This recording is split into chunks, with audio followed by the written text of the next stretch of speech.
Why?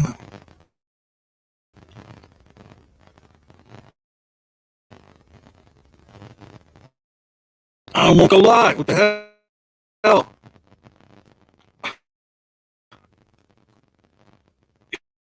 It's just sitting there.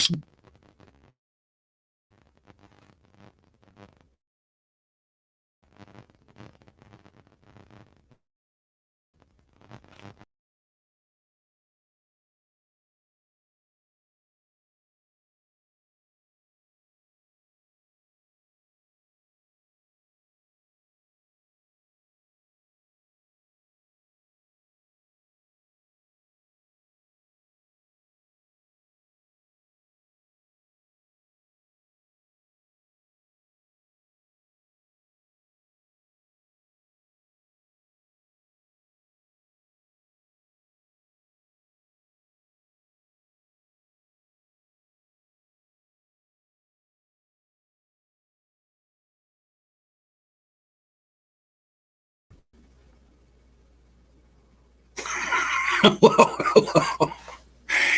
Welcome to episode 2 of Counting the Days. As you can see, my production standards are still, top shelf there.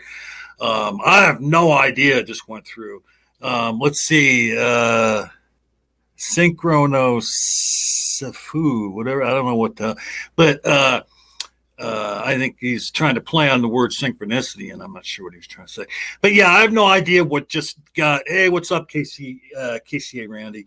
But I had like the starting soon screen going, and I don't have enough bandwidth. We already figured that out, so I'm going to be getting the next package up on the internet there and get some more bandwidth. And well, I guess I'll get to go see later what I actually broadcast there for the first thing. And then it just booted me, and you guys were all left alone. But anyway, episode number 2 of Counting the Days with your hosts, Speed of Sound and Scott Duke, who will be here in a moment. What was there was some mess? God damn it. But at any rate, we won't be here next Sunday because next weekend's the holiday. But we'll be back the week after that. Hopefully these next 2 weeks I'll be able to get my shit together a little bit here, and get a little bit better internet setup, and not have these problems again. And once again, my thanks to Geo Sam, who did the artwork on the title screen, if you even got to see it. Well, but at any rate, again, today's topic is synchronicity. Let's bring these guys in and get the Unabomber off the screen here. Who I am today.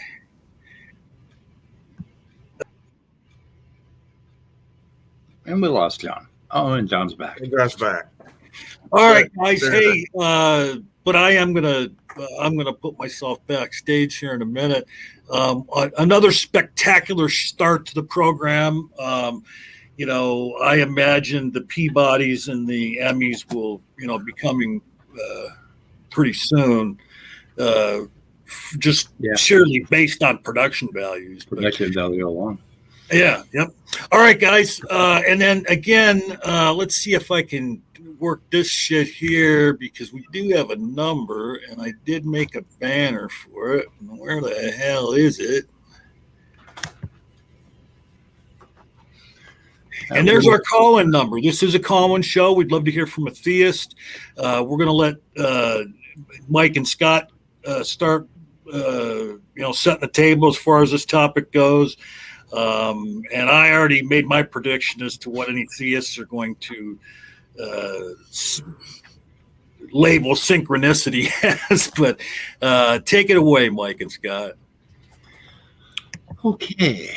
My little terrorist cat is terrorizing my other cat. And your energetic cat, yes. Yeah, terrorist cat. Okay. Well, I hope you have a lot to say about synchronicity, because it's not that I have trouble wrapping my head around it. It's just the significance of like looking at different definitions of it. And I couldn't find my book on Jung, so I'm relying on Wikipedia. Um,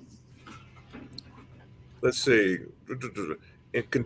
Synchronicity is a concept first introduced by Jung, Carl G. Jung, to describe circumstances that appear meaningfully related yet lack a causal connection, which sounds like a coincidence to me. I don't know.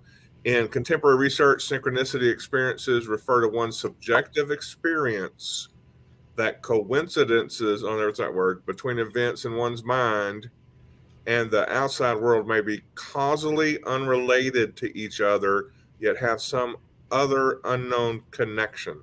Jung held that this was a healthy, even necessary function of the human mind that can become harmful within psychosis. So, that's just kind of a general definition, and it may have been specified and expanded upon, by different sources.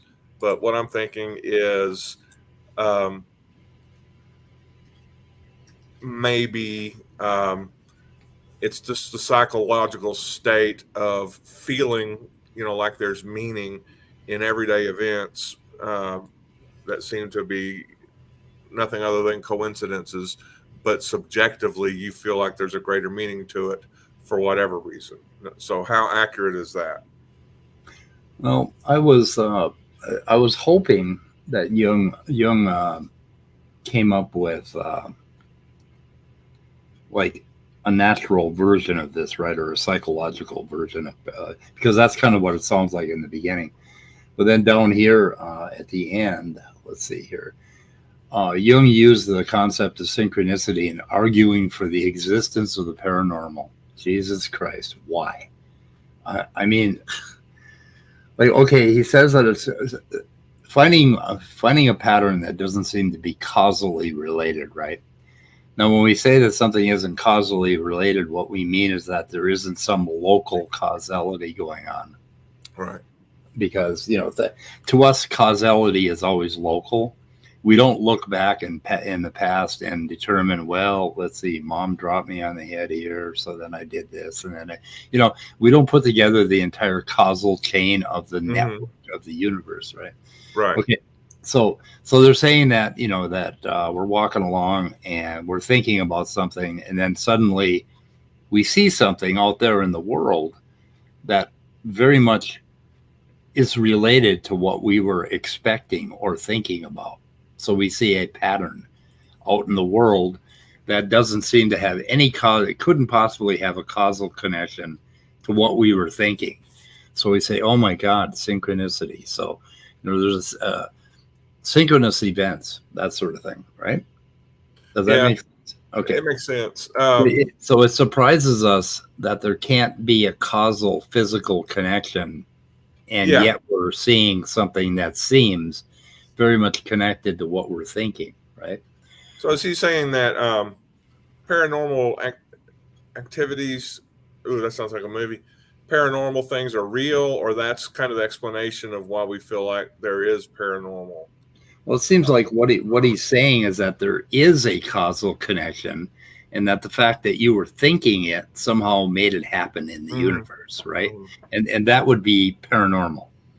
Okay. If I could think about a big piece of fucking French apple cream cheese pie, and it appeared, right, all of a sudden my son brought it down to me, and it's like, holy shit, that I did that with my mind.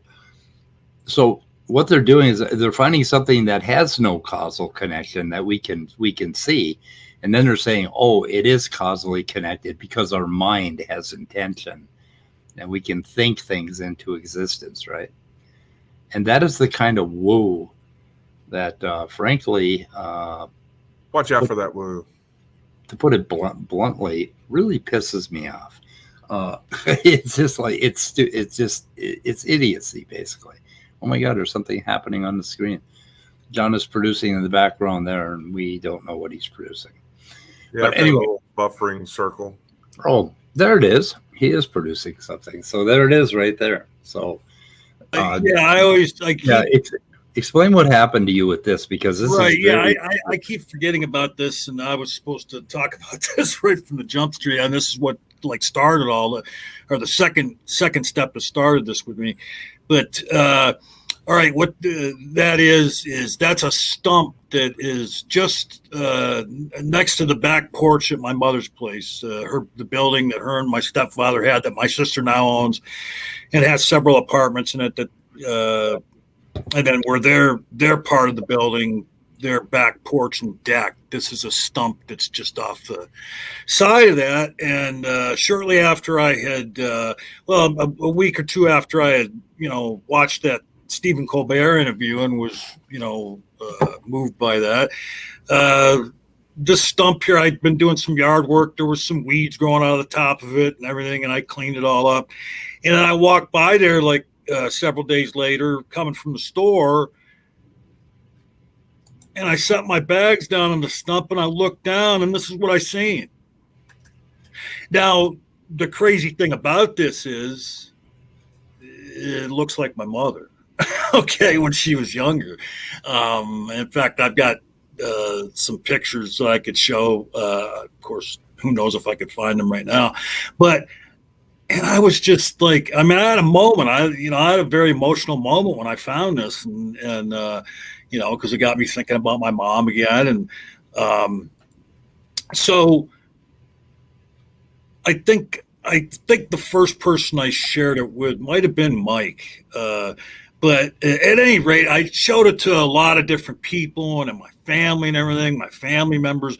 And then as I've said many times before, I only encounter atheists online for the most part. Most everybody in my life is a theist. And I showed this to, and like there's this woman that at the Catholic Church where I volunteer sometimes. And I love her. She's a great lady, and she saw this and she was like just amazed by it. And of course she thinks, it's a message from God. She said that God did this, that it's a message from God and my mother that everything will be okay. Well, and I love this woman, and I appreciate the sentiment behind what she said, because she's all well-intentioned saying that, but I don't even know what that means. Like, everything will be okay. Like, so, like, what is that? So because of this, like, no babies with cleft palates will be born anymore. I don't know what that means. Everything will be okay. But at any rate, to me, this is like what Speed talks about. Like, this is just an example of synchronicity. Okay. Now, most deists would say, oh my God, that looks like your mother. Well, that's without a doubt a message from God. To me, though, this is just an example of what Speed talks about these little gifts that the universe gives you, synchronicity. And as Scott mentioned, like with no real, causal link, to where some being made this happen or anything.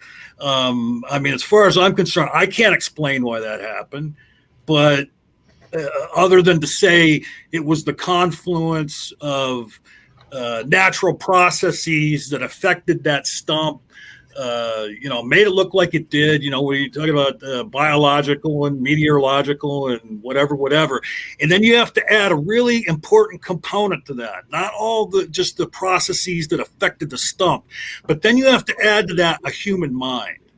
Okay, I could have walked by that stuff for years and never even noticed it. Just so happened, coincidentally, I noticed it. And then I shared it with my family and my friends. And that's the component that's important, is now that human minds have been added to this, and you add all the abilities of the human mind in, like the, pareidolia, finding patterns, yada, yada, yada. But what the bottom line is that to people, to me anyway, and I would say to most atheists, they would say that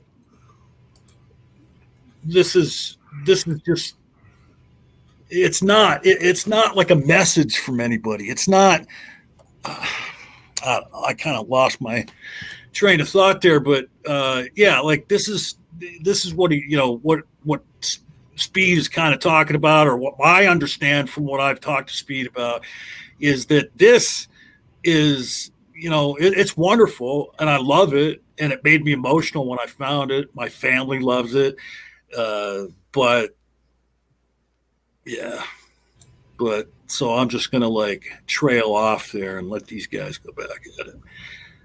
Okay, so when you first sent me that picture, I'm like, okay, a stump. It's like, what? I don't see it. And then all of a sudden, I started locking into it, and then I locked into the to the face. And now every time I see the stump, I see the face immediately.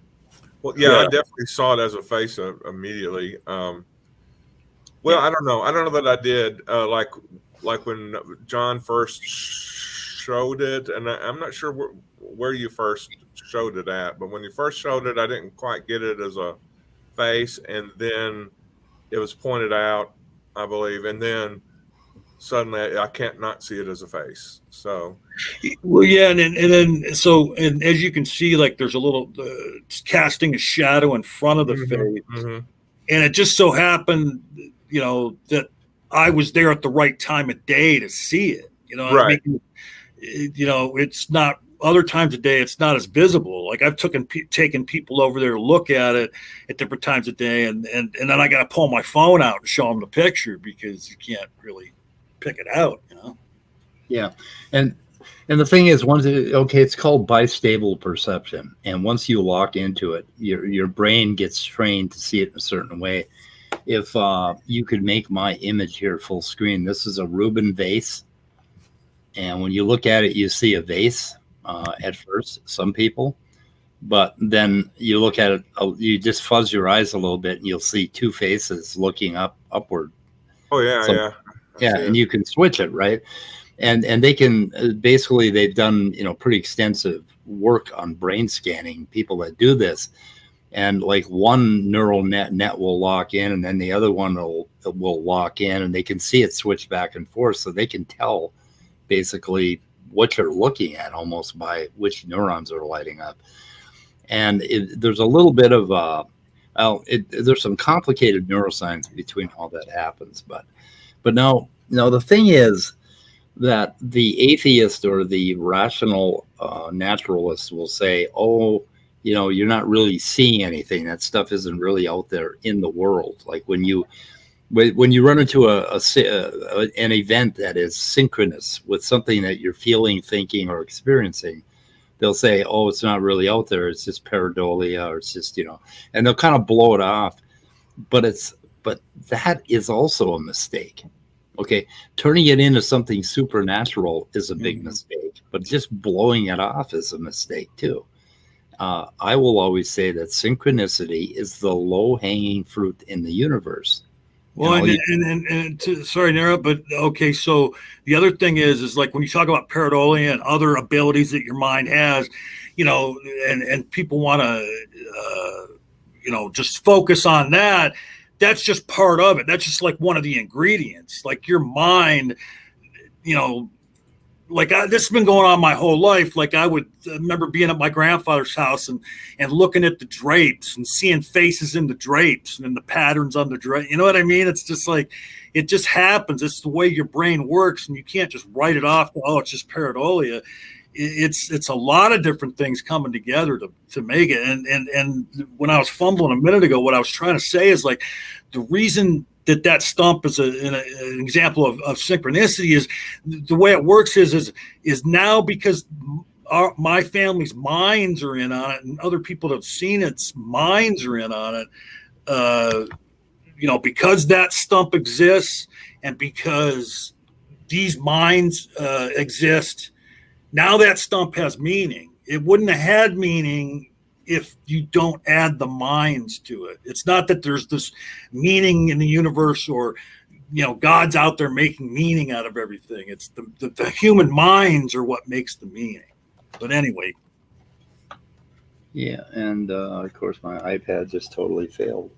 But the reason I say that, not to blow it off, is that it's out there in the universe. There are many different patterns. Okay. and I really wish my pencil hadn't died on me, but there are, like, you are an organism and you are in a place in the universe, right? And you're looking outward with these various senses. So the universe is interacting with you, okay? And there is a relationship between both you and the physicality around you, okay? And you are that physicality. I mean, you're part of it. You are that thing. So I mean, you have to understand that we are fucking organisms and we have brains made of meat, and we basically we're being acted upon by the universe around us, right? And that stump is one of the things that are acting on you, okay? And depending on your position in the universe, you're going to see one pattern or another pattern or another pattern. Those patterns are actually out there physically in the universe. That's what people just cannot get their minds around. That these patterns are everywhere, depending on what your perspectival relationship to that object is. You are going to see various patterns in and out, right?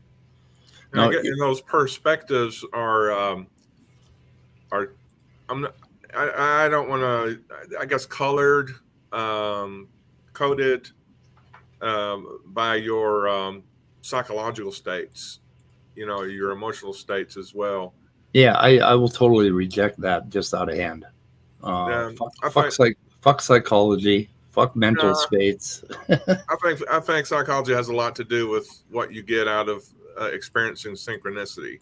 Psychology is our idea about what we are and what our minds are. Okay, it all renders to I am a bunch of physical matter sitting in a place in physical space, and there is an interaction between those two things. It hasn't, and then we like to say, "Oh, psychology," but then when we do psychology, what we're doing is we're using our mind to organize our mind. Mm-hmm. And that is an inherent mistake of philosophers of the mind. When they try to use the mind to figure out what the fuck the mind is, okay, I wipe all of that away and say, fuck psychology, fuck the mind talk, fuck consciousness talk. None of that stuff exists. All there is physicality. It's you moving in the universe in a very, now granted, your brain is a very complex little mess of interconnected neurons, a lot of relationships, right? So it's very, very complex. So something very complex happens to you when you see the stump, okay? There's a complex bit of physicality going on, but it's all physical. And whatever's happening in you over some period of time, you might want to call it psychology. But then what you're doing is you're using your mind to understand your mind. It's kind of like using your eyeball to look at your eyeball. Like right now, right now, turn your eye around and look at your eyeball without looking at a mirror. Look at your eyeball without looking at a mirror. Right. Use your eye to look at your eyeball. That's what philosophers of the mind do. They use their mind to look at their mind. Have you seen it yet? It's really hard to do. Yeah. It's kind of a Zen trick, using your eyeball to look at your eyeball. Ellen Watts famously came up with that one. The foolishness of using your eye to look at your eye. It's just not something you would even attempt to do, right? And that's basically what a lot of philosophy of the mind is. So calling it psychology, it's all well and fine, but what the fuck is that really, Scott? What is psychology? It's for the purposes of talking about spirituality, it's just basically your emotional state of being that you identify subjectively. So I don't know. Give me a lot of words there, but you haven't told me what it is. Okay, I'm sorry. I'm not. You fucking wake me up. Yeah, I know. We woke you up. And you want me to explain what psychology is. Yeah. Anyway. Sorry, I'm not going to do it. So, look, I had to jump back in here because, speed's kind of losing me at this point, and my apologies, but I understand what Speed's trying to say is that you can't point to psychology as the explanation for everything that happens, in your mind. But you have to talk about psychology because that's how we communicate about what's going on in our minds. Yeah, that image exists on that stump, but there's a psychology behind having seen that image, and I don't know about the fuck psychology shit. I understand what you're saying, Speed, like that you can't just say that all of these experiences are based on psychology, that there's a lot more going on there. But yeah, I guess I'm with Scott is like not throwing it out the window. Well, I guess my question would be for Speed, if we're fucking psychology, then what is the significance of synchronicity to a secular mode of spirituality? Okay, so is that what how do you take away a meaningful idea of spirituality if there's no psychological elements involved with synchronicity? Okay, so I'm this little guy right here, this little buzzing little creature, right? With a lot of energy coursing through me, right? Buzz, buzz, buzz, buzz. Yes. Buzz, buzz, buzz, buzz, right? And I'm in a universe, right? And I'm not just in a universe. I am a part of this universe. This universe basically shoots through me, right? And someone argue that you are the universe. Yeah, there is no I. That's basically right. what you come up with. And that has to do with our topic from last week about when you completely lose this illusion of yourself, that you will end up understanding that you are just a part of the universe moving through the universe. And of course, you know a lot of things about yourself, just like you know a lot of things about your car or that jar of peanut butter up in the cupboard. But yourself is kind of the same thing, right? Okay, so what in the iPad? Give me a break. Low battery, my ass. So when I say fuck psychology, I'm of course using my scientism, right? Which starts with looking at what we are in the universe first, right? So what are we in the universe? We know we have this complicated brain, and that everything basically that we are talking about as psychology is somewhere involving that complicated brain, right? And it is that complicated brain interacting with the universe that basically is what we're talking about. That is psychology. Now, there is no reason in principle why we could not reduce that to physics. If we want, like if we had a lot of time and we could take you for one slice of your life, one second slice of your life, and we could write down everything that was happening physically around you and within you, within your mind, right? We could write a physical description of that entire state, right, over that period of 1 second. And of course, it would be an evolving state, right? So you are an evolving state in the universe, and there's no reason why we cannot apply scientific principles to all of that and figure out what's going on. And now when you're looking at the stump, we're talking about photons, and we're talking about the stump itself and the composition of the cellulose in the stump and the light coming down and the trees shading it and, whatever. You understand it is all physical, okay? But now the interest is that human beings are a kind of a thing where we accumulate past physicality, okay? In other words, it would be like if you had a lump of clay, and every time the clay was like, say it was like walking clay. Oh my God, that's the most frightening thing ever. But if you had a lump of clay and it was being operated on by the universe, okay, that clay, somebody's getting a phone call. We're getting a fax. Oh, a fax. Okay. Remember those? Yeah. Oh, that's right. We got a caller. So anyway, that clay is being modified, and it has a historicity to it. It's accumulating. Your brain accumulates all of these past patterns. That's how we develop as human beings. And we learn things like language, and we learn these dumb words like spirituality or woo or what, whatever the hell. But you're accumulating all these patterns as you go. So then when a new pattern impinges upon you, okay, you will lock into it with all of those previous patterns that you recorded in the universe, and you will make your own meaning within your own self. And that is where meaning exists until I talk to you about it. And then now meaning exists between two of us, right?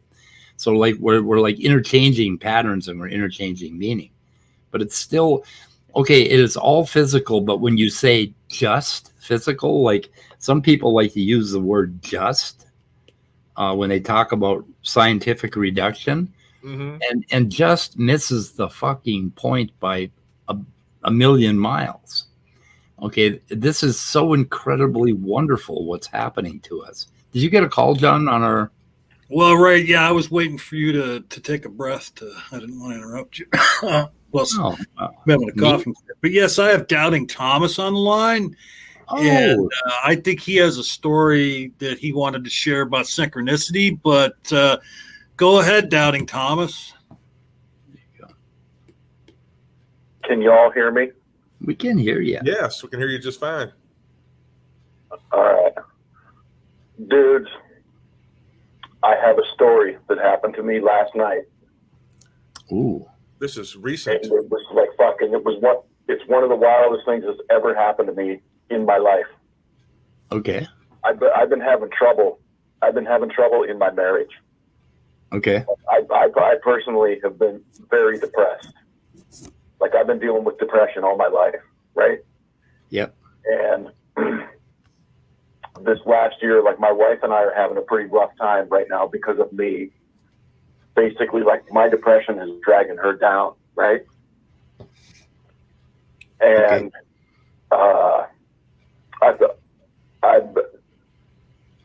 I've talked to doctors or whatever, and I started a new medication yesterday. I don't know if that has anything to do with this, but went out to the bar last night because her daughter is visiting us from Calgary. Okay. She likes to play pool.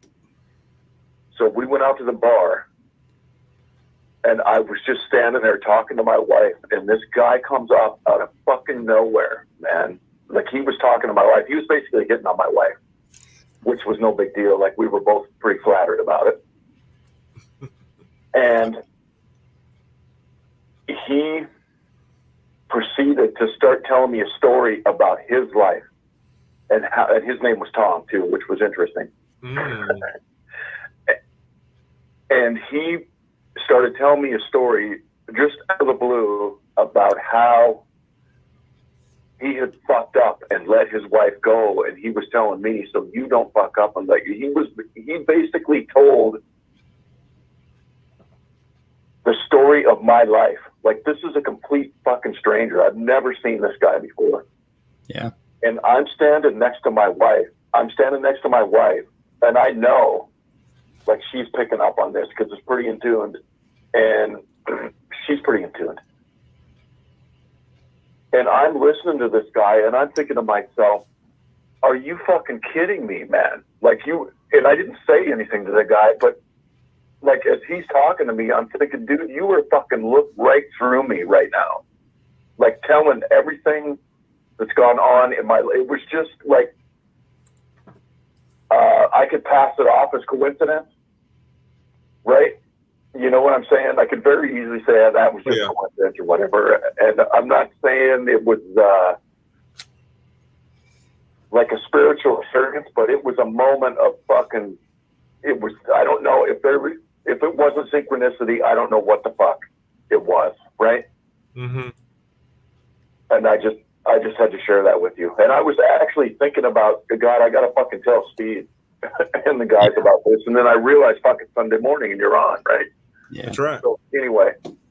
Yeah, those kinds of things that's what I mean by the low-hanging fruit in the universe. You run into a person, there's an exchange of him looking at you, looking at your wife, looking at your relationship, whatever, for whatever reason, you run into this person and he starts talking about something that just absolutely synchronizes with something that you're going through. That happens all of the fucking time. And now one of the reasons, and I have so much I can say about taking one's wife for granted, because I had a major experience with that in my very early 20s, where I did it to Carol Jean. Yeah, the one that started this counting the days thing off when she died. Anyway, I had an experience with her where after being married to her for 2 years, I was completely not seeing her, but rather seeing what I thought she was or what my idea of her was.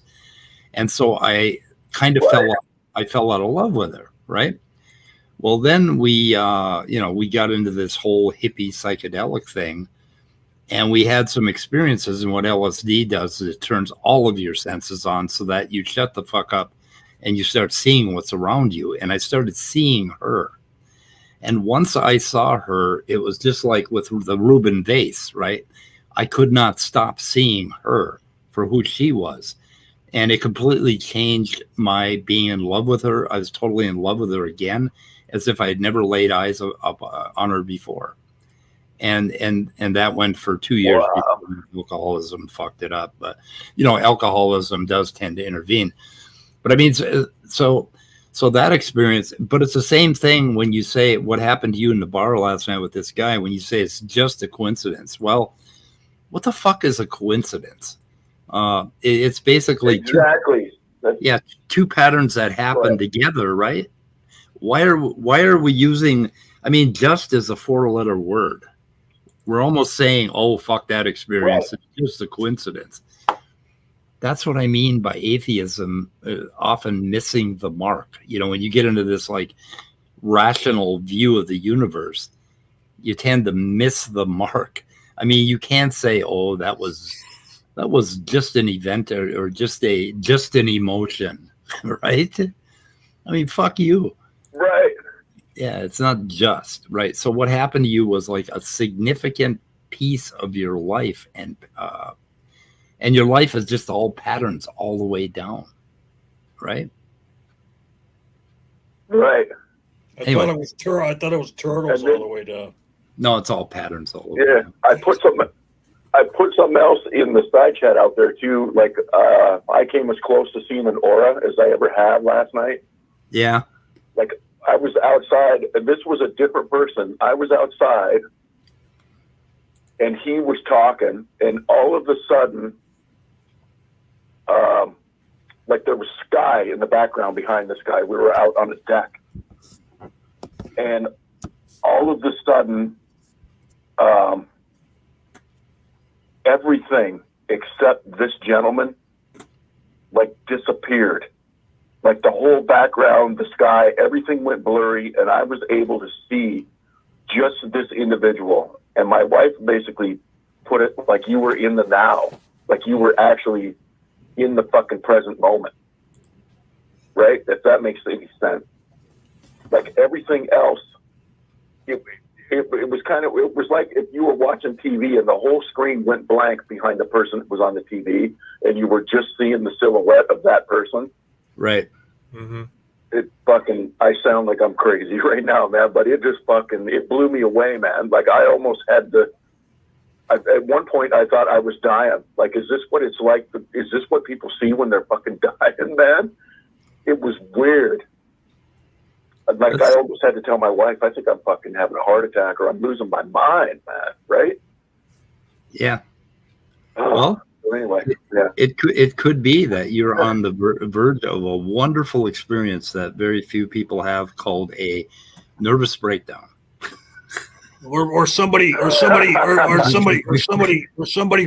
him. Yeah, you could have been roofied. Right. Yeah. But no. You do not want to discount nervous breakdowns. They're pretty fucking cool. In the scheme of things, when you're under a lot of stress, Okay, oftentimes your mind will just get into states and it will open up, and it'll open up and that's exactly what happens to the born again Christian experience. Like they just happen to be like in a church and somebody's telling them about Jesus, and at the same time everything is falling apart in their fucking lives, right? And they're under a great deal of stress, Right. and then all of a sudden their mind changes a little bit. They end up with a different pattern in their mind, and if you were to put them in a brain scan, you would see the physicality of what's happening to you, right? There's a different pattern, and all of a sudden you see everything in a new way, and it's like, holy fuck. It's like, holy fuck. And you're having a spiritual experience, which is another word for nervous breakdown, basically. So anyway,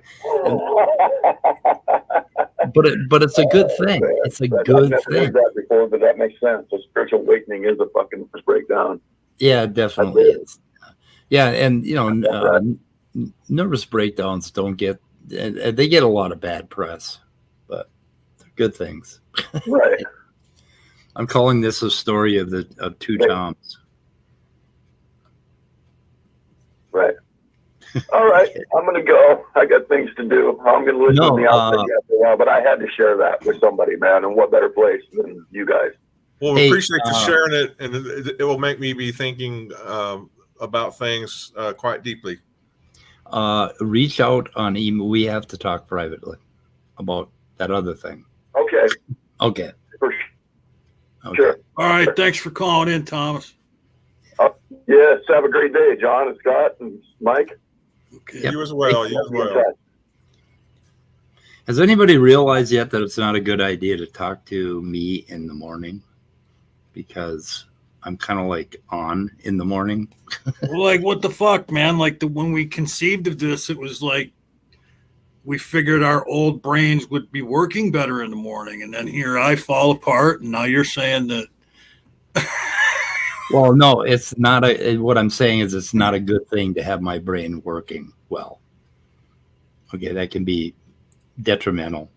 Well, I mean, and I was so looking forward to this topic because I've talked to you about it before, and then I don't know, like Scott kind of looks like a deer caught in headlights because I just up until today, like I thought I was on the same page with you as far as synchronicity, and now I don't know, like, because I could have swore today or yesterday we were talking about the psychology of the brain, and that was part of it, and then you started out with, well, fuck psychology. Like I'm kind of lost on that part of it. Well, psychology is fine if you can tell me what the fuck it is.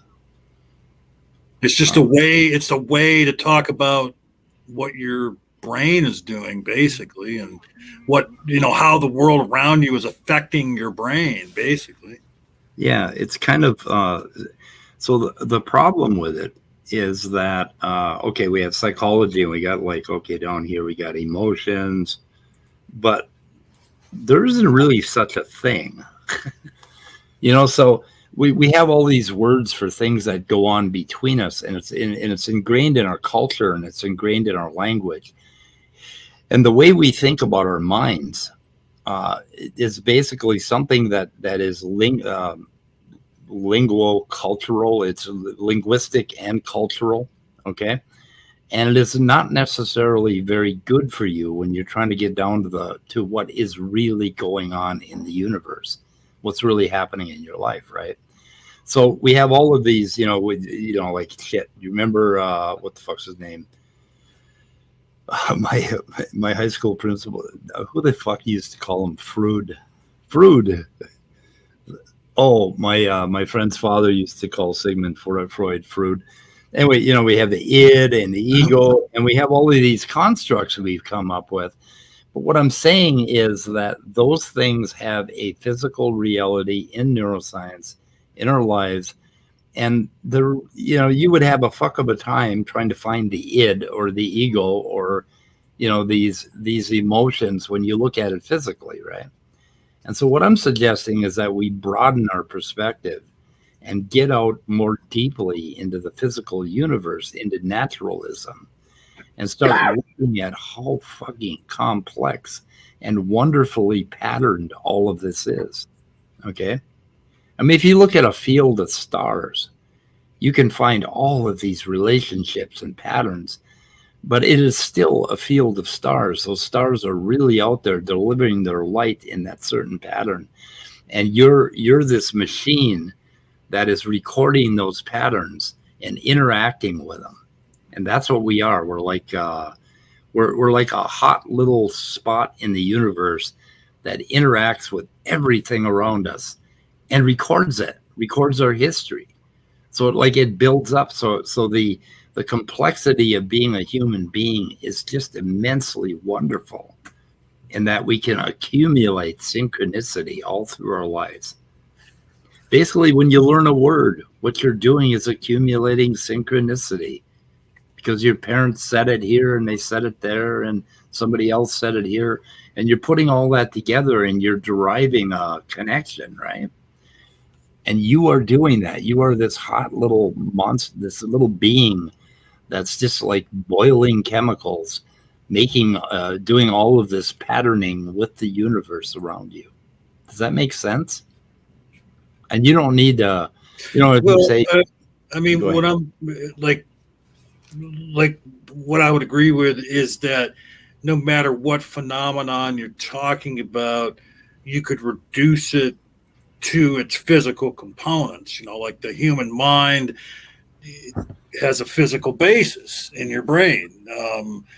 So I understand the physicality, but I still don't see how that negates the framework of how we talk about what's going on in the mind. I'm still hung up on fuck psychology. I mean, because psychology is the way we talk about what's going on in our mind, irrespective of what the causation of what's going on in our mind is. But at any rate. Okay. Yeah. Go ahead, Scott. I was just thinking, and of course, with the idea of hooking that to spirituality, which is ultimately what we're doing on this series, is the fact that seeking explanations may or may not help with the experiencing of spirituality. If does a need to explain synchronicity help us achieve those moments no. of spirituality? And so only if you're doing something else, right? Like, okay, you see the event, and if you think, oh my God, or woo, or a ghost, or I'm being haunted, or if you think some other silly thing, then you need to look at the physicality. Other than that, no, you don't. You can just experience the synchronicity. So what you said is perfectly accurate and very, very important, that we don't have to fucking analyze everything down to molecules, right? We can just be the thing that's experiencing the thing. Right. I guess... Well, real quick, I'm sorry, but I got to address Doubting Thomas. My apology. Right. There are things more than the physical, but what you're saying is exactly what I was saying, is that it's caused by the physical. Like we have concepts in our mind that aren't tangible, but the fact that they're in our mind has them tied to the physical because it's our brain, but our mind resides in our brain. But yeah, I understand what you're saying, Thomas. Yeah, but I think in some way, when you say there is more than the physical, you may be using that 4-letter word. Oh, it's just physical. No, it's not just physical. It's like, wow, holy shit, look at this. It's physical. I mean, it's like, don't, when we reduce something and by saying it's physical, you should be on your knees worshiping that. I mean, you shouldn't be saying, oh, maybe I used the wrong word saying reducing it, but the thing is that's what it is. Like, you have this concept in your mind that's not tangible, and it exists because it's something you conceived of. But at the end of the day, even though it's not a tangible thing, it's tied to the physical because it came out of your brain. Yeah. So I guess what I'm saying is that in a lot of ways, it's almost heresy to discount the absolute wonder of what is going on physically within and around us. That we are really incredibly little pieces of matter. When you think about it, and we're our own little incredible synchronicity meaning machines, right? And we're constantly interplaying with with the universe and finding all these meanings. And I think one of the things that leads to depression and getting mentally sick and mentally ill at ease in your life is when we end up rationalizing too much, and like we're in our mind too much, and we're not letting the universe imbibe its special fucking complexity upon us from the outside. So we shut it off. We spend a lot of times just cogitating, thinking, rolling around, like having dialogues in our mind instead of shutting the fuck up and looking, opening our eyes, opening our bodies to what is going on around us. And that makes us sick, I think. And so spirituality is kind of being able to open up all the channels and let it all flow in and let it move you and interact with you rather than, like ignoring everything that's happening around you. You know what I mean? Maybe not. I think that we have to drop acid and have this conversation again. You see, that's the problem. You guys have not done 200 acid trips like I have. Where's Kafai when you need him? Yeah, I know. Yeah. I haven't done 200, but I've done a few. Yeah, well, right around when you get to in the 180s, you start to realize that speed of sound is correct. Real quick, I put it in the side chat, but I don't have a link, so it's not clickable. But I got a notification on Tobin Templeman's channel. He posted a jam session, just maybe last night, uploaded something like that. So I put it in there for you all to go experience for all our listeners. Maybe you can subscribe to Tobin Templeman's channel and give him all sorts of thumbs up. I did get that notification, by the way. We are not, doesn't look like we're getting another caller. And we were talking last week about if we don't have callers, we're going to maybe try and cut it off in an hour. So I think we ought to start wrapping her up for today. We started at 7 and went for an hour almost. Wow. Yeah. Everybody good. Yeah, before we wrap up. Well, right, and I was going to ask you what you had coming up on your channel, but go ahead with what you were going to say. Go ahead.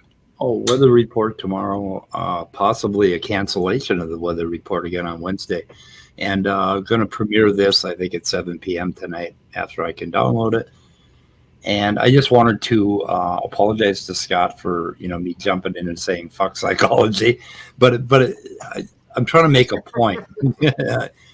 I'm trying to make a point that our ideas about psychology are like really, really in the ancient. I mean, they're not very fucking good.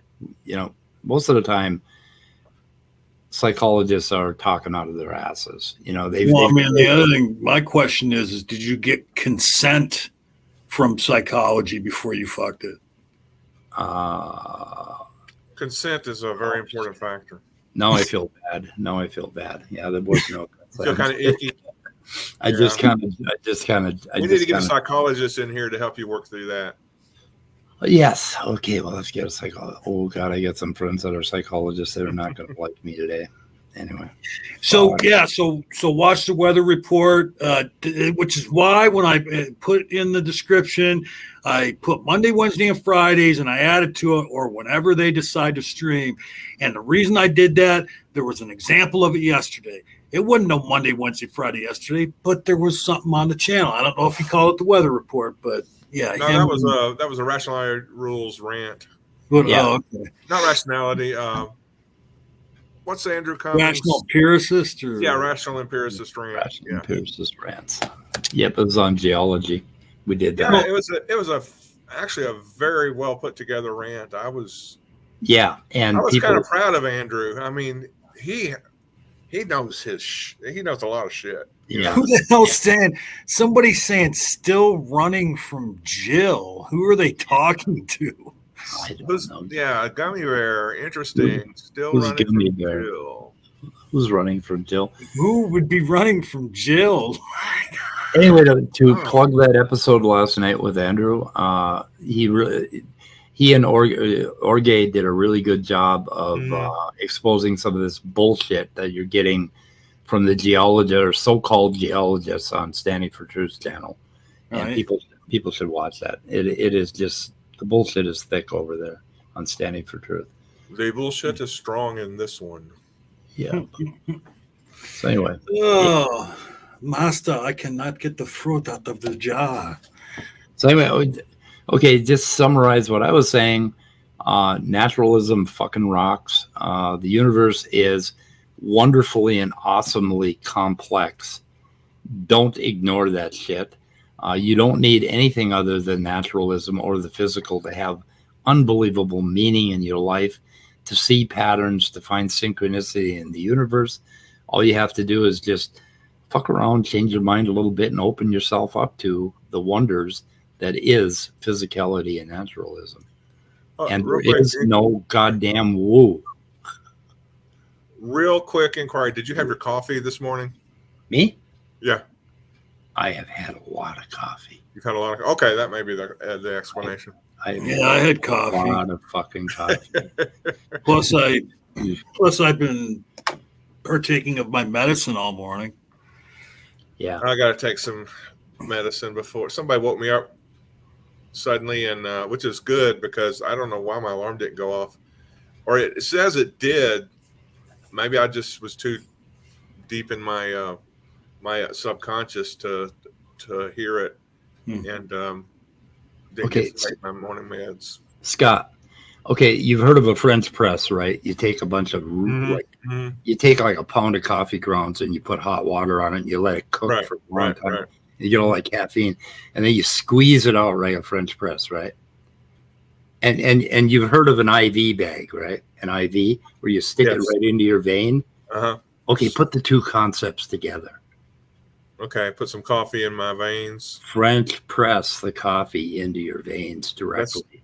That's what I do. That's direct access. That's what I do every morning. So I combined the French press with the IV, and I made this wonderful, wonderful coffee maker. And that I offer as an excuse for everything I've said today. So hey, real quick, Doubting Thomas. Yeah, I see that. Okay, yeah, you can just put the link out there before you hit end, and he can hop into the backstage if that's what you want to do. Yeah, do that, and then hit end, and and get out of here. Have you checked your email, Speed? Me? Yeah, that's what Doubting Thomas wants you to do. Oh, I could do that.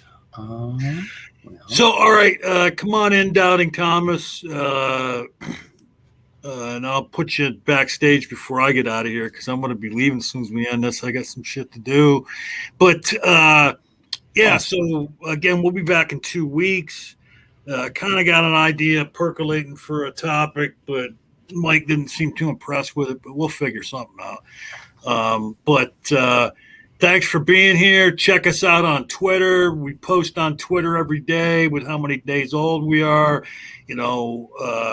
If you have some kind of benchmark coming up, like, something that ends in double zeros, or something like that, like your 20 1,000 days old or any kind of noteworthy, let us know.